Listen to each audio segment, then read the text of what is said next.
Hi everyone, it's a pleasure to have you back. And today I have a dialogue with one of my good friends, Mukhammaddin. He's a PhD graduate already in the Yep. philosophy of engineering. And I want to talk to him about his PhD paper that involves solar energy. And it's a very interesting topic to me because I've been involved in solar energy research lately. So I wanted to talk to you. Can you give me a brief introduction about yourself? And Yep. we'll Uh, start the discussion. yeah, first of all, thanks a lot for having me. Thanks a lot for inviting me and having this conversation. The topic of solar energy is obviously is very interesting to me too. Uh, so my name is Mukhammaddin Zinaddinov. I just recently graduated with a PhD in electrical engineering, and the topic of my research, it originally started with semiconductor devices, but as I progressed, I started focusing more on solar cells and then consequently on other aspects of solar energy as well. So all stages, starting from a semiconductor device itself, then to module packaging and integration with the grid. And that's what my dissertation was on. Now you're a doctor, Mohammed. Yeah. Yeah. So let's start talking about your paper. So in the beginning, when you lay out your paper, you discuss a couple of problems that involving solar energy in the production of energy, and then especially in the thermal and the storage. So let's talk about inefficiencies that solar energy has at the current stages of the Yeah. production. Yeah, great. So there are actually several layers to that, right? So we can talk about inefficiencies on the semiconductor device module, and we can also talk about the inefficiencies in a solar panel itself and with the integration. And I'll go through each of Okay, those. Yeah. let's start on the micro level with the Yeah. semiconductor because you start talking about the silicon and Yeah. also how it's So structured. inefficiency sounds like a very bad word in the sense that it sounds like not enough work was done, but actually some inefficiency with semiconductor devices, especially with solar cells, is inevitable just due to the nature of solar cells, how it works. A semiconductor solar cell is made out of semiconductor material. Usually it's doped silicon because it's very ubiquitous, very cheap material, or specific group of other materials that can be used for solar energy harvesting. Yeah. Now, those semiconductor materials, they're one of the main inherent properties of a semiconductor material is energy band gap. So it's a specific amount of energy that is needed for an electron to jump from Yeah. one level, from the valence level to conduction levels to start to contribute Yeah. to current. Yeah. And it is dependent on material. So basically, if you make your solar panel out of silicon, it will have that energy band gap. Resistant. It's Yeah, yeah, about the resistance of the material and yeah. Well, how elect not exactly resistance. It's its own thing. It's called energy band gap. And in order for the electron to cross that gap yeah. from this allowed band to this allowed band, Yeah. it needs some kind of excitation.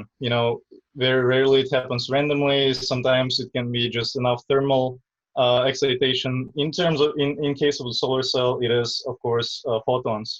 Yeah. Now, when the solar cell is exposed to solar light, when it's illuminated with just solar spectrum, it's in the name, it is a spectrum. Yeah. So the photons that are hitting the solar cell are not going to be that exact level. Some of them are not enough, so solar cell just does not see them. Some of the photons are that exact level, they're getting absorbed, and then there some other stuff happening. And there's also photons that are more than that energy gap level. And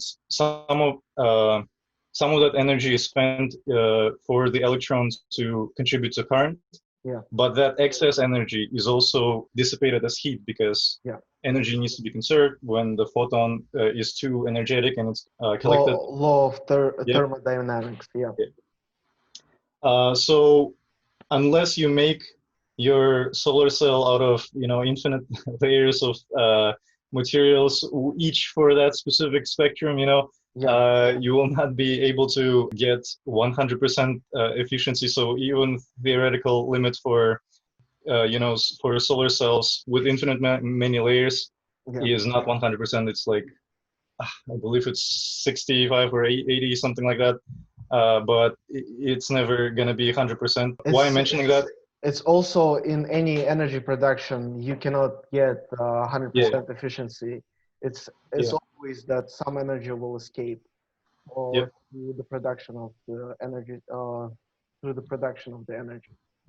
yeah, yeah, exactly. Yeah. So that's one of the routes how the some energy is lost. Now that excess energy that was dissipated as heat, it significantly so semiconductor devices inherently are sensitive to thermal effects. So when that excess energy is dissipated as heat, it affects the property of the material. And for as the temperature of the semiconductor rises, its efficiency is also dropping. Decrease. For that reason, the efficiency for like solar panels on the market is usually given for like it's called NOCT for normal operating conditions, but it is very dynamic. So if you put your solar panels on your roof, you will get, you might get the nominal efficiency of the panel for some time, but it is expected and it is normal that efficiency to drop. So when the company or the manufacturer is designing the solar panel, it is very important to consider all those thermal effects, because as the temperature is dissipated as heat within that solar cell, it Yeah. then preferably needs to be vented Release. out. Yeah. Yeah, released as soon as possible. If you trap it within that layer, Yeah. and it's gonna keep building up, Can it it's very bad for performance of the solar can panel. it lose the formation of the semiconductors? Um, Because if the heat is on the semiconductors, right, it changes yeah, property. Can it also like change the form of the semiconductors too, yeah. Well, or the heat is not such in a theory, in theory, it might affect like diffusion of like doping in the inside of the material, but the most likely cause of damage of that kind of like material damage is probably if so. For example, solar panel sandwich is not just one material; it's several materials, and if they have different thermal expansion coefficients, so if one of the layers is expanding faster than the other under heat generation, then it might cause micro cracks in the silicon itself or any semiconductor that is used, and micro cracks on the semiconductor produces, well, it's not, it doesn't produce, it is by definition defects in the material, and those are very, very bad. okay. Yeah. Okay.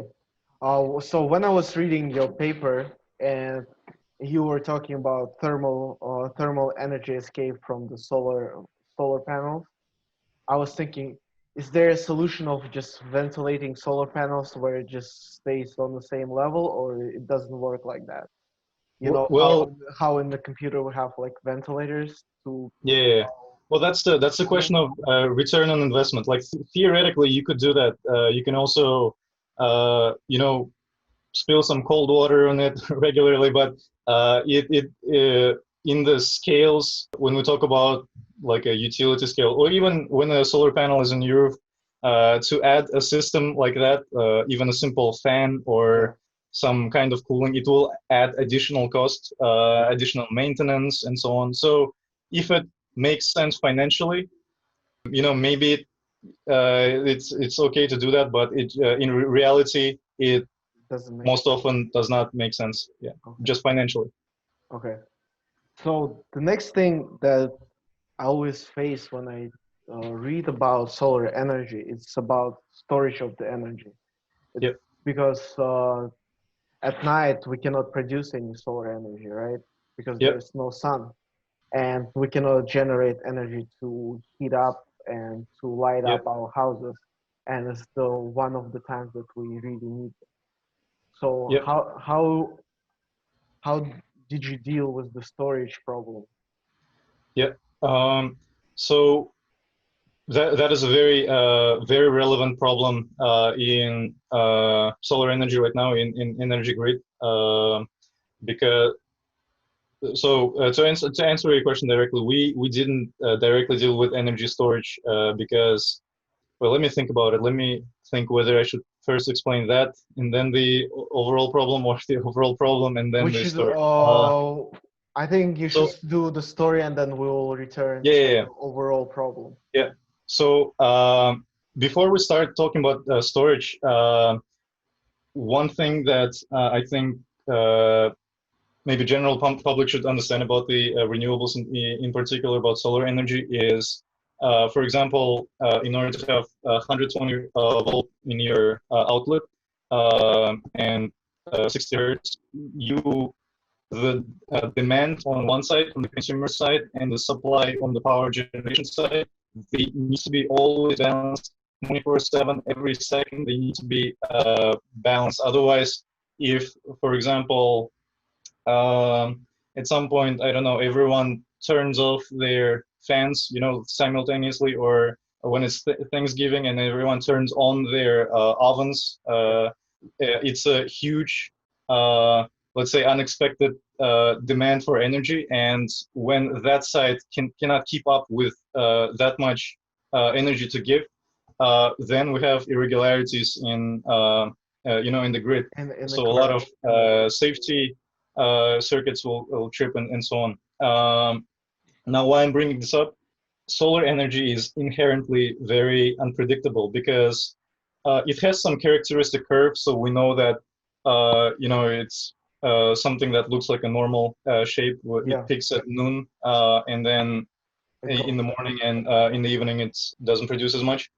But also you have a lot of cases when large areas are covered with clouds. It's not very easy to predict that, and for that management of supply and demand, there's inherent unpredictable aspect to it. And also energy demands is more like you. Yeah, And yeah, we see demand in the morning and at night go up, yeah, while during exactly, the day it's more stagnant. exactly. So this is where the need for solar for energy storage comes. Why? Because with a very straightforward logic, when we have a lot of solar energy, we can store it in a battery somewhere, in some type of battery, and then when we have not enough of energy, we can just use that battery. Yeah. Now, the question again, as with our conversation when we talk about the cooling of solar panels, again, it's just return on investment. It just so happens that when we talk about storage energy in terms of in the utility scale, it's just a lot of energy. The batteries, any type of battery energy storage technology, it's going to be very costly. Yeah, and it's still behind in a lot of ways. Yeah. We see it. So you asked how we dealt with the storage problem. We actually suggested energy curtailment strategy. So what does curtailment mean? So a lot of states, a lot of countries prioritize solar energy, and through different tax incentive and different policies, they kind of require the purchase of the solar energy first, and then all other energy resources are like supplemental, like they're there to balance it out. Sometimes in states like California or in some other states, you have cases when you actually overproduce solar energy. So what does it mean? Now the problem is that on the supply side of the energy, you have too much of it. That again, it causes disbalances in the system. Now again, the great idea would be to use storage, but as we talked, it is not cost effective all the time or oftentimes. So what we suggested is the algorithm or method for curtailment of utility scale solar. So pretty much a very straightforward idea. When you have too much solar energy in the grid, we have an algorithm, and we suggested the system that will track your solar panels away from the sun in the new optimum angle. So usually with tracking systems, and there's single axis, dual axis tracking systems, you always turn your solar panels normal to the sun to get as much energy as possible. We suggested an algorithm to, at some points when required, to turn it away and basically harvest less. And it might sound like madness, it might sound like a very weird idea, but when you look at it from the cost effectiveness perspective, that seems to be one of the good approaches to handle the situation meanwhile, because energy... It's not bad, but it's just due to the technological limitation that we currently face. That's why we cannot it's produce just as much energy as we would like. It's just a good temporary solution. Yeah. Because as we know, I wanted to talk to you about the direction of the solar panel, but you kind of answered. Yeah. Can we expand a little bit on that? So when the people calculating direction of the solar panel, what do they construct on? Based on the patterns of the sun during the specific months or during the whole year? How do they pattern how the solar panels will move during the day? Yep. So there are several important aspects to it. So there's distance. So to make sure we're talking about the utility scale, so it's usually those large utility scale solar farms. Yeah. One of the big aspects is the distance between the rows of solar panels. So if you put them too close, then at the bigger chunk of the day, you're gonna have shadowing of this row, for example, by this row of solar panels. Now, shadowing of solar panels on first hand sounds like an obvious problem, but there are some important details to that. Due to the construction of the solar panel, basically you will have a solar panel. If you look at it, it's not just one huge piece of semiconductor. It's a lot of small squares, like a lot of small segments of the material of the solar cell. It's and like those a beehive. Of a kind. And they're connected serially or several rows of serial connection. And the problem with serial connection is that if you shadow one of the elements in that string, then it starts dissipating all that heat. So basically, the efficiency of the solar panel drops disproportionately, not disproportional to the shadowed area. So basically, it's much more devastating than it sounds at the first place. So you want to avoid shadowing between the rows of your solar panels as much as you can. And it's not only shadow of one row of solar panels by another. It's things like leaves falling on top of them, or bird droppings, or a lot of different stuff. Of nature factor. Yeah.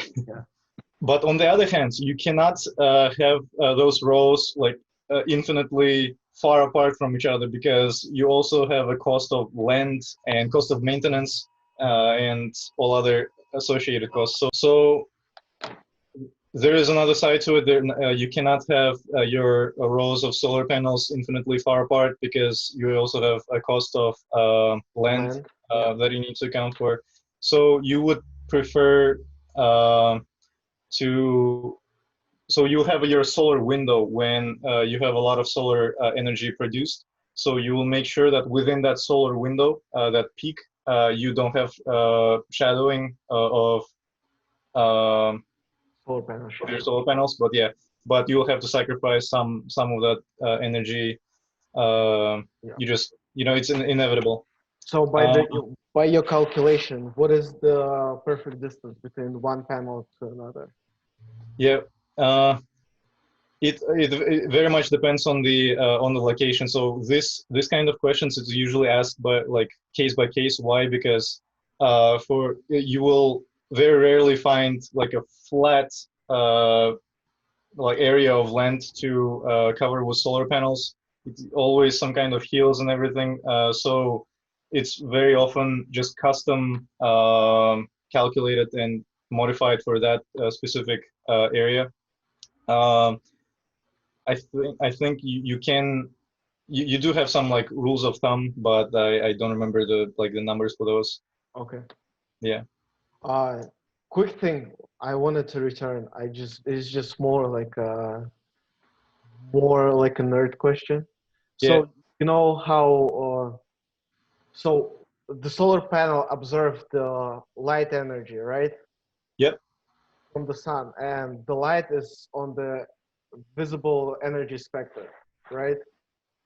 Yeah. Not only visible. But Yeah. yeah, we have ultraviolet Yeah. and all that stuff. So when the solar panel's observing the energy, what kind of energy is it observing on the what spectrum? So the band gap of silicon is 1.1 electron volt. It is how many nanometers? It is somewhere in red. So uh, anything that is more than I think it's 1,000 nanometers, it's gonna absorb. So a huge, pretty much entire visible spectrum. UV is usually filtered out by By the the atmosphere? coating of the solar panels because even though there's a lot of energy in UV light, as we discussed, it has also disproportionately more excess energy that's going to be dissipated as heat. So you just have this coating either on the silicon itself or on the panel to kind of filter out as much of blue UV light as possible. Okay. I mean, not as much as possible. There's also optimization to it, but generally you like to avoid that. So the panel itself is covered with the polarized layer on top to not let UV light get in, right? It's a filter layer. Yep. Yeah. Yeah. Okay. Cool. So now I want to return a little bit to the energy storage. And as you know, a couple of years ago, two scientists found a special material called graphene, right? Yep. It's some type of carbon fiber. It's some kind of Yeah. carbon material that Yeah. helps out in the energy storage and energy production too. Because currently all the panels are silicon panels and all the storages are most likely to be lithium, right? Yep. And so, Lithium ion. Yep. yeah, what do you think? In how many years can we see the progression of the graphene into bigger production scale, where we can see the new material realized in the solar panels and the Yeah. energy storage? Sorry. Yep. So I'm I have some I follow the news on graphene and on overall on storage, energy storage, because it's such an important aspect of solar energy. However, in terms of the predictions for graphene technology, I'm really not sure because I didn't focus on graphene technology for solar cells. Yeah. Why? Because again, it's a very recent development. Our work in our group was focused more on the problems in On the current situation. yeah on the current issues in solar energy. I do hear some exciting news about graphene technology and about other storage methods as well, but unfortunately, so far it does not seem that there is any technology that is cost effective right now. However, that development is very exciting to track, and I hope we will hear more news about that. But I'm not too familiar with the details on graphene technology. Okay. Okay. So when we talked online with each other on WhatsApp, You mentioned that you wanted to discuss current situation with the Yeah. Kazakh solar energy technology that is Yeah. used, because both of us are from Kazakhstan and we are both Yeah. really interested in the development of the green energy in the region. Yeah. So let me start with what I know, right? How economic energy sector works in Kazakhstan is that you provide with the special um, business plan where you say that we want to create a solar panel field, or as you say, Yeah. farm, and we're gonna provide uh, this much energy for this amount of money every single month. And what we ran into lately is that the tariffs that are currently working in Kazakhstan, because now they're bidding lower and lower and lower each year. Mm. Now it's becoming so cost inefficient to put solar energy, I because see. I see. they told us that currently it's around, uh, I believe, like 19 cent per kilowatt, Mm. which is it's very cost inefficient, and I don't know how people are gonna make money on just building I the see. I see. I see. solar panel fields. Furthermore, it's also comes to the problem of storage, as we discussed earlier. Yeah, and I don't know how we're gonna progress, but anyways, the solar energy is very important, and I think we will see more development when the market will just stabilize, when people stop outbidding each other, but we'll Mhm. realize where the most cost-efficient price for Kazakh Yeah. energy supply will be. Yeah. What Yeah. did you want to discuss on Yeah. this? That's very interesting. I was not aware about the current bidding prices and the current Yeah. perspective on solar energy. Uh, so I was more looking at the kind of a constant aspects of just in general solar energy in Kazakhstan. So with when we look at the experience of other countries, countries like the US or countries in Europe, how they were developing their solar energy or renewable energy portfolio, there is a lot of things that we can contrast and compare. So, for example, in US, there are a lot of tax incentives and just government support in general for for development of renewable energy, specifically programs for solar and wind.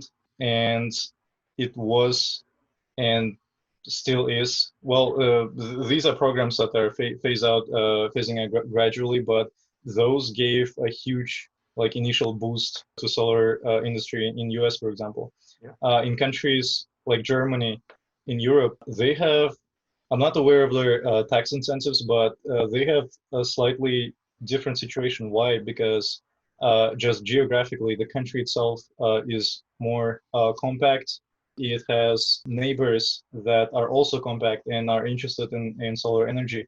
Now, why that is important is because just we talked how we talked about the energy balancing, and so by the way, if you don't have energy storage, enough energy storage, Yeah. you can balance it with other kinds of energy generation resources. Yeah. So this is important in Europe because like a country like Germany has neighbors that it can be in Sell. agreement with. Yeah. Yeah. And sell Yeah, energy. sell and buy. Yeah. Yeah. That's um what we discussed when we talked about hydro in the United yeah. Nations. It's how the countries that are landlocked are trying to build hydros on their Yeah. rivers and then sell access to access energy to their neighbors who Yeah, are exactly. struggling in production of energy. So so that is about the neighbors of the country. The size of the country also matters, and like the density of how the country is populated. Why? Because you generally would like to keep your generation and consumption of energy close to each other. Why? Because the farther it is, the more losses you have in your system. So when we talk about Kazakhstan, it is a country that is ninth largest country in the world with only 20 million, I mean 18 million population. Yeah. We don't have as much large cities that might make investing into building solar farms nearby, worthwhile.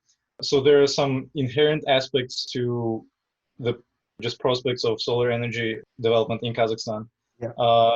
Unless there is a huge maybe government support or incentive programs, yeah, it might be hard to reach a goal of having a significant presence of renewables in the grid, in the energy grid. Yeah.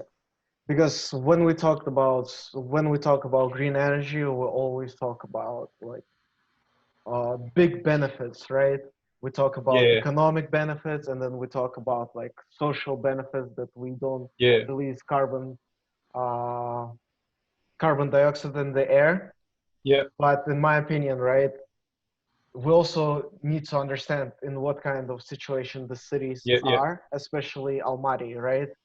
yeah, So we understand every single morning in the winter time when you wake up, what do you first see? yeah. Smoke. It's smoke, right? Yeah, It's one of the biggest problem that we have is yeah, that or that's energy power plant that we have in the lower city, right, yeah, in the north part of the city, which smokes up the whole air, yeah. whole entire area of Well, the city, and also technically, geographical technically location. speaking, technically speaking, I was just recently reading a paper on that. It's people are still quite heavily debating that. So with the recent quarantine experiment, when everyone was locked down and the traffic was significantly reduced, Yeah, people were looking at how the pollution in Almaty will change. yeah, But there are also some seasonal. So the sky was pure, yeah, like the air was fresh, but there is also seasonal variations to that. So yeah, when you look at actual data, so every May, April in Almaty is just in general fresh air. yeah. So people are kind of debating. I also think it's probably because of those energy stations, but it's just still debated. But yeah, sorry, Because when you look at the carbon dioxide release, right, uh, there's a special graph that is happening every single day, yeah, every single year, and we see the trend that every single winter the carbon dioxide yeah, goes up. It's due to the cold weather. People need more energy in the thermal and electrical energy, plus ecological system, right? The yeah, plants are resting during the winter. There's no leaves, there's no trees, and there's no more production of oxygen around yeah, us. And that's why it all combines into like poor, poor air condition and poor yeah, ecological situation that we're currently facing. yeah, Yeah, and each winter, if you come to Almaty in the summer, it's much better situation than if you come in the winter. yeah, Yeah, the whole situation, all factors just combine together and yeah, create. exactly. Yeah, I think we were stuck. Well, we started talking about our favorite city and kind of Yeah, because divided our attention. yeah, it's just yeah, because so I was thinking about it, right? About the green energy and the solar energy. I don't know, we're going a little bit off topic, but Yeah, what I was thinking about, why not create a special law during which when what's it called, when the mayor office, or as we call it akimat, yeah, uh, approves the building of the new building, right? Why don't you just create a special law where you need to put solar panels on top of the building, and we mm, just start generating more energy outside of our coal power plant in there? yeah. Well, I mean, potentially, probably there are some maybe negative aspects to that. First of all, Economic dependency on other yeah, countries. well, so solar energy might be, or like that type of investment might be better off to leave to the market to kind of figure it out. Yeah, Unless, yeah, if we give it to either local government or the government, it might not be very efficiently done. Well, They just it's might just put the one politics. solar panel, right, Yeah, for yeah, yeah. 24 high rise or something. It's just the politics of it. And you know, when you have that kind of law, you need to enforce or like Subsidize. track whether it's efficiently used. You know, maybe Yeah. there is a building somewhere in the shadow, like in the middle of the city, and it Yeah. probably doesn't make sense to put it there. But if it's a law, then they will have to do that. You know, there are some Yeah. aspects So which are economic. subsidize solar panels, because currently most solar panels that we purchase in Kazakhstan, they're coming from Yeah, China, right? And we're just creating a bigger economic dependency to China. Maybe start yeah, like investing into infrastructure and development of the yeah. factories and plants that can build our own produced solar panels. Yeah. Yeah. Well, in terms of what Kazakhstan should do, like in terms of subsidization of the prices of solar panels, historically the prices for solar panels have been decreasing Decrease. Yeah. significantly. Yeah.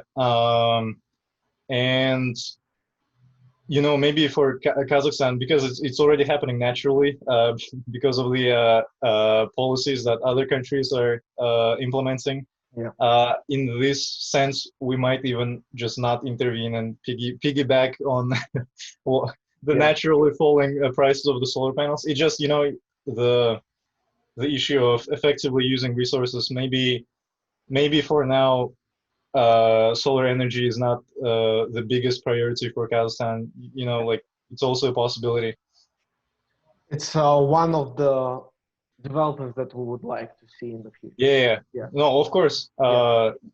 Yeah, if all the technical aspects of it were, you know, perfectly considered, then why not? Yeah. It's just it's happening Yeah. slowly but surely. Okay. On this positive note, I think we should end. It was a Yeah, wonderful time talking to you. I think we yeah, just went a little bit off the rails at the end, but it's a good thing, you know. All bright yeah, ideas come of yeah, when you exactly. start talking off the rail from the topics. So yeah, it's Yeah, always a pleasure talking to you. I will see you when I'll see you when I'll be back in Boston area, or when yeah, you of course, man. visit us in New York City. And Yeah, of yeah, course, man. I'll Yeah, talk thanks a to you lot. later. Thanks a lot for inviting. I enjoyed it a lot. Yeah, stay healthy, stay safe. All right, I'm Yeah. stopping recording.